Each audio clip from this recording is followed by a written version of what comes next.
Cyber crime awareness కోసం మేము campaign conduct చేస్తున్నాం అనమాట. ఆర్యాహి ఫౌండేషన్ నుంచి.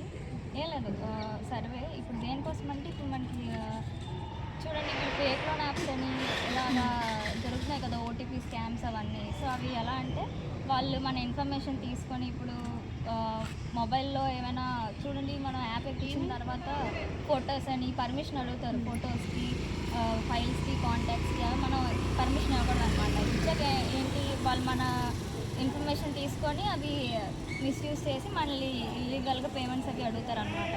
సో దీనికి మనం చేసుకోవాల్సిన జాగ్రత్తలు ఏంటంటే యాప్స్ ఓన్లీ ట్రస్టెడ్ సోర్సెస్ నుండి ఎక్కించుకోవాలి. స్ట్రాంగ్ పాస్వర్డ్స్ పెట్టుకోవాలన్నమాట. ఎలా అంటే ఇప్పుడు మీ పేరు పక్కన మళ్ళీ ఇంకో 2 నెంబర్స్ అలా పెట్టుకోవాలి. ఎప్పుడు మీ ఓటీపీస్ కానీ, బ్యాంక్ డీటెయిల్స్ కానీ, ఏటీఎం కార్డు ఇవి కానీ ఏవి షేర్ చేయకూడదు.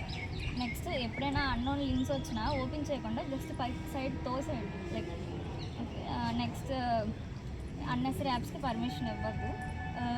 ఈ ఎలా అంటే ఇప్పుడు మనకి ఫోన్ చేసి మీకు లాటరీ వచ్చింది, మీకు ఇలా డబ్బులు వచ్చాయని చెప్తారు, కానీ మనం అన్నీ నమ్మకూడదు. ఓకే, సో ఒకవేళ మీరు ఎప్పుడైనా విక్టిమ్ అయితే వాళ్ళ పేమెంట్స్ కానీ ఏమి చేయకుండా వాళ్ళ స్క్రీన్ షాట్స్ అవి దాచుకొని 1930 అనేది cyber crime help line number అనమాట. మీరు దానికి కాల్ చేసి వాళ్ళకి అప్రోచ్ అవ్వచ్చు. ఈ వెబ్సైట్లో వాళ్ళకి కూడా మీరు కంప్లైంట్ ఫైల్ చేయవచ్చు. సో ఇప్పుడు దీని మీద నేను చిన్న క్వశ్చన్స్ అడుగుతాను. లైక్ మీకు తెలుసు, మీ ఏజ్ 20. ఎప్పుడైనా విన్నారా ఇలాంటి ఫేక్ లోన్ యాప్స్ కోసం? ఓటీపీస్ ఇలా షేర్ చేస్తే ఫ్రాడ్ అని తెలుసు కదా. తెలుసు. Cyber crime help line number తెలుసా? ఎప్పుడైనా ఇలాంటి suspicious calls and messages links ఎప్పుడైనా మీకు వచ్చాయా? ఎలా అనిపించింది ఈరోజు అవేర్నెస్ సెషన్? అంటే మీకు యూస్ఫుల్లా కాదా? మీరేమైనా సజెషన్స్ ఇవ్వాలనుకుంటున్నారా?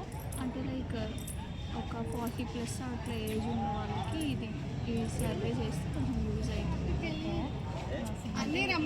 స్టూడెంట్స్గా మాకు తెలుస్తుంది కాబట్టి వాళ్ళకి ఎక్కువగా తెలియదు.